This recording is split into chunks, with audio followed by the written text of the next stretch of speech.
I want women to appreciate their size just the way they are. They don't have to look in the magazines or go with the trend. You know, 1 minute you gotta be skinny, 1 minute you gotta be thick, 1 minute you gotta have a big butt. You know, it's just constantly changing. And so my question is, why are we changing with what society is saying? You know, we are not all meant to be small. We're not all meant to be big. You know, we are different shapes and sizes, which the name Skin and Bones came from. You know, we're all made of skin and we're all made of bones. It's just the fact that makes us different. I want to shoot women all shapes and sizes. It's not limited to one race or any specific sizes for all women. You don't have to have insecurities. You know, you can fully love yourself. You know, we need those messages too. Because if you're a plus size woman and you love being a plus size woman, there are other plus size women that need to hear that message.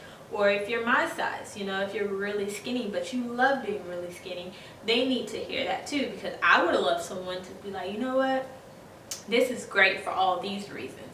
You know, so we need that. We need those positive messages as well as those, I struggle with this, but at the end of the day, I am me.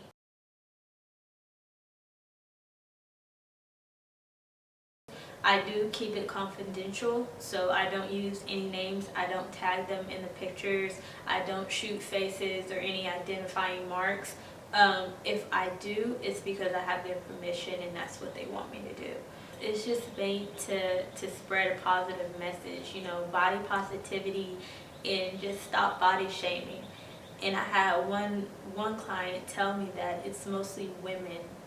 And when she said that, I was taken aback. I was like, it really is. And it's women, 9 times out of 10, it's probably coming from women that have their own insecurities.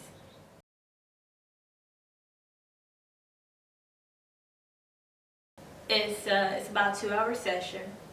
When the ladies come in, I tell them to have a seat and I do an interviewing process. And I basically ask them, you know, I tell them the background of Skin and Bones, and I say, you know, what do you like most about your body? What do you like least about your body? You know, if you could change anything about it, what would it be and why? And what would be your message to all the women your size?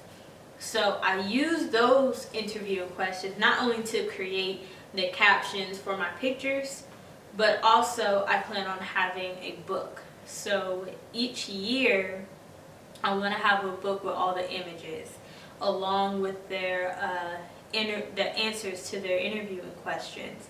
And I want that book to be a platform for women. You know, if you have stretch marks, look at this picture. You know, if you have a stomach from having 5 kids, you know, well, look at this picture. If you have, you know, a big butt and you don't even want it, well, look at this picture. If you know, you have dark skin but you want light skin, look at this picture. You know, that's what it's meant to be. And women, we all have the same insecurities and yet we still bash each other for them. Like, that's what's so astonishing. And I feel like it's too many of us to have these issues. You know, it's too many women with the same stretch marks, too many women that have had kids and have that stomach quite snap back into shape. There's too many women that are big, you know, and there's too many women that are skinny. But it's just too many women to be just one size.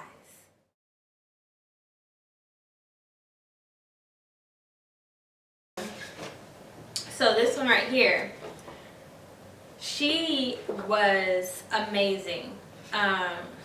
She exemplified the black woman that, you know, had it, like the big butt, the hips, you know, I mean, her body was gorgeous. And when I sat her down, she was just like, you know what, if I could give it away, I would. Like, she didn't want it, which is really surprising because, you know, that's what most girls are craving to have, working out, to have the big butts or the hips and stuff like that. But she was like, you know, it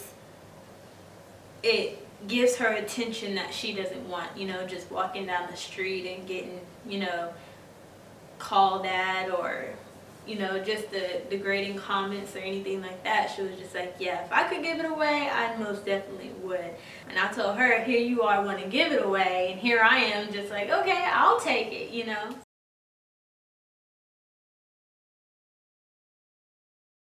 It is my personal project. It's like my heart and my soul.